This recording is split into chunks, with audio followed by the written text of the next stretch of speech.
A degree used to open doors. In many fields, it still does.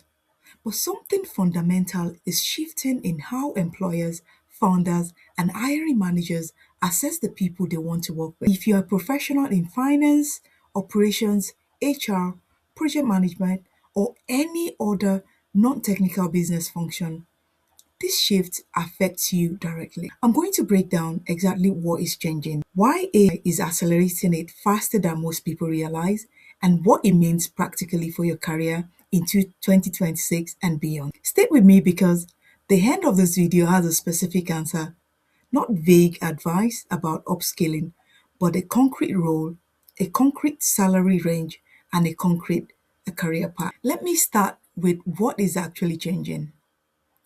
For the better part of the last century, a degree was the primary signal an employer used to assess whether someone was worth hiring.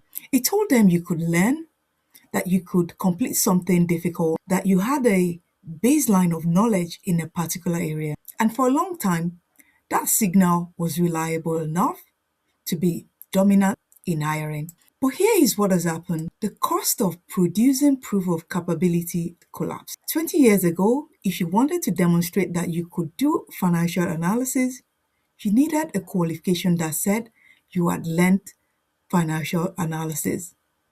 There was no other practical way to show it. Today, that is no longer true. You can build something, publish something, solve a real problem in public, complete a project that demonstrates applied judgment rather than absorbed knowledge. The cost of creating visible proof of what you can do has dropped to almost zero, and employers have noticed. The market is shifting, and I want to be precise about what this shift actually looks like because it's not as simple as saying degrees no longer matter. It looks like this: the concrete shift from credentials to capability. A credential tells me you passed a course. Capability, on the other hand, tells me you can actually do the work. These are related, but they are not the same. An employer who has been burnt by a highly qualified candidate who could not execute is now more interested in evidence of execution than evidence of learning. The shift from qualifications to proof of work. What actually built, solved, or delivered? Can you show me something? A completed analysis, a project, a problem you identified and fixed? This is proof of work. And it's becoming more valuable than the qualification that theoretically prepared you to do it. The shift from knowledge to applied judgment. Knowledge is what you know. Judgment is knowing what to do with it in a specific situation with incomplete information and real consequences. AI can retrieve knowledge. It cannot yet replicate the judgment of an experienced human who has sat in difficult meetings, managed stakeholder conflict, and made calls under pressure. That judgment is increasingly what the market is paying for. And a shift from career paths to career portfolios. The idea of a single linear career path: join a company at 22, work your way up the ladder over 30 years. Well, that is becoming less relevant. What is replacing it is a portfolio of skills, experiences, projects, outcomes that collectively tell a story about what you can do and what kind of problems you're good at solving. Now, here is where AI enters the conversation, and I want to be clear about exactly what role it's playing in this shift. AI is not causing this shift. The shift was already underway. What AI is doing is accelerating it dramatically and in a specific direction that most people are not paying enough attention to. And here is what I mean. AI is becoming extraordinarily capable at the knowledge retrieval and processing layer. It can summarize documents, draft reports, screen applications, analyze data, write perfectly great first draft, process invoices, manage routine queries. You see, all of this is the kind of work that used to justify hiring a graduate who had learned how to do those things. Amazon eliminated 14,000 corporate roles in late 2025, followed by another 16,000 more in January 2026, with AI-driven restructuring cited as a factor. Salesforce cut 4,000 support roles as AI took over half of customer queries. They are not low-skill companies making panic decisions. These are some of the most sophisticated technology organizations in the world saying the knowledge processing layer of these roles is now cheaper and faster when done by AI. So what does that leave?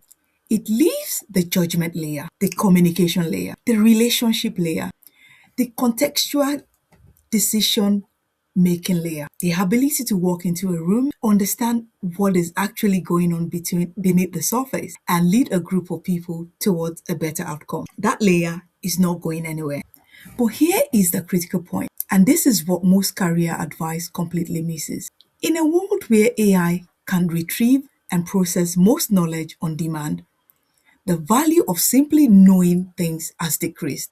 What has increased in value is the ability to apply knowledge with judgment, communicate with clarity, and demonstrate it visibly with proof, which means the professionals who thrive in the AI era are not necessarily, the ones with most knowledge. They are the ones who can convert their knowledge into something the market can see and value. It is not about replacing people wholesale. It's more about empowering them to focus on what humans do best. And that means being more innovative, more strategic, and also in terms of connection. The question is whether you are positioned to do exactly that. Let me give you the 5 things that I believe will define professional advantage in the AI era.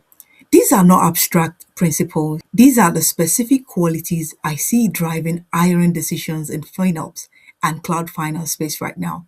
And I think they apply broadly across most professional fields. Number one, deep learning. Not surface level awareness, not having read a few articles about something, but genuine depth in a specific domain that allows you to make judgments that a generalist or an AI cannot make.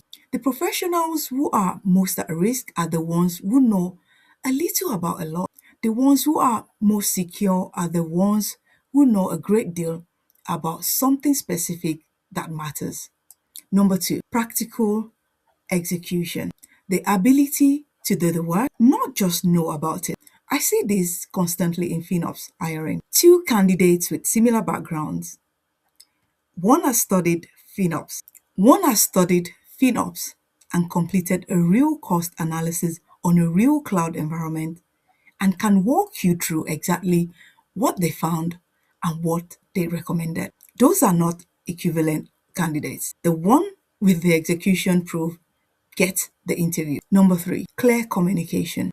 The ability to translate what you know into language that a non-expert can understand and act on. A FinOps analyst who can find £7,000 a month in cloud waste but cannot explain it to a CFO in plain English is only doing half the job. Communication is not a soft skill. It's a core professional capability that AI cannot replicate at the human relationship level. Number four, visible proof. Something you can point to. A completed project, a published analysis, a case study, a portfolio piece, something that says there is evidence that I can do this. Not just a certificate that says I learned about it. In the hiring processes I am aware of, visible proof is becoming the new CV. Show me something real. Number five, AI fluency. Not the ability to build AI, but the ability to use AI tools intelligently to amplify what you can already do. The professional who can use AI to do in 2 hours what used to take 2 days and apply their own judgment to the output is not threatened by AI. They are supercharged by it. Now, let me make this concrete because I said at the start of this video that I will give you a specific answer, not vague advice. I work in FinOps. I have been in tech for over 20 years. I co-own a FinOps consultancy and I built Tech to help non-technical professionals make exactly the kind of transition I am describing. FinOps is the clearest example I know of a field where everything I have just said is playing out in real time. FinOps, also known as Cloud Financial Management, is the role that sits at the intersection of finance, business, and technology. The FinOps analyst walks into a company, analyzes the cloud cost environment, identifies waste and inefficiency, and presents a recommendation to the CFO. It requires financial thinking, stakeholders management, data interpretation, business judgment. It does not require coding. And here is what the hiring market looks like right now. Over 70,000 open positions globally. Demand growing 32% per year. Entry-level salaries starting at 45,000 to 62,000 pounds in the UK and 70,000 to $95,000 in the US. As cloud adoption grows and spending is projected to exceed $1 trillion, demand for skilled FinOps professionals is skyrocketing. FinOps, the professionals who are winning these roles, are not the ones with the most impressive qualifications. They are the ones who can demonstrate the 5 things I just described: depth, execution, communication, visible proof, and AI fluency, applied specifically to cloud financial management. That is the career I teach, and the path into it is more accessible than most people think. Let me leave you with the question I want you to sit with after this video.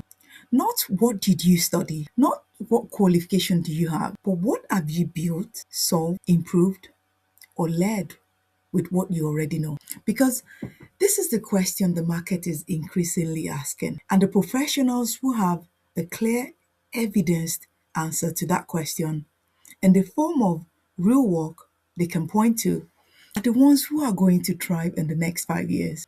If your answer to that question feels uncertain right now, that is not a permanent state. It's a starting point. 2 things can help. If you're curious about FinOps and want to understand whether your background qualifies, start with the FinOps Career OS. It is the first step. It's linked below. If you're ready to move seriously and want a structured program, starting in June, the details for the FinOps Career Intensive and the FinOps Career Accelerator are also in the description. And if this video was useful, subscribe. I post about FinOps, tech careers for non-technical professionals, and what is actually happening in the cloud finance job market every week. I'll see you in the next one.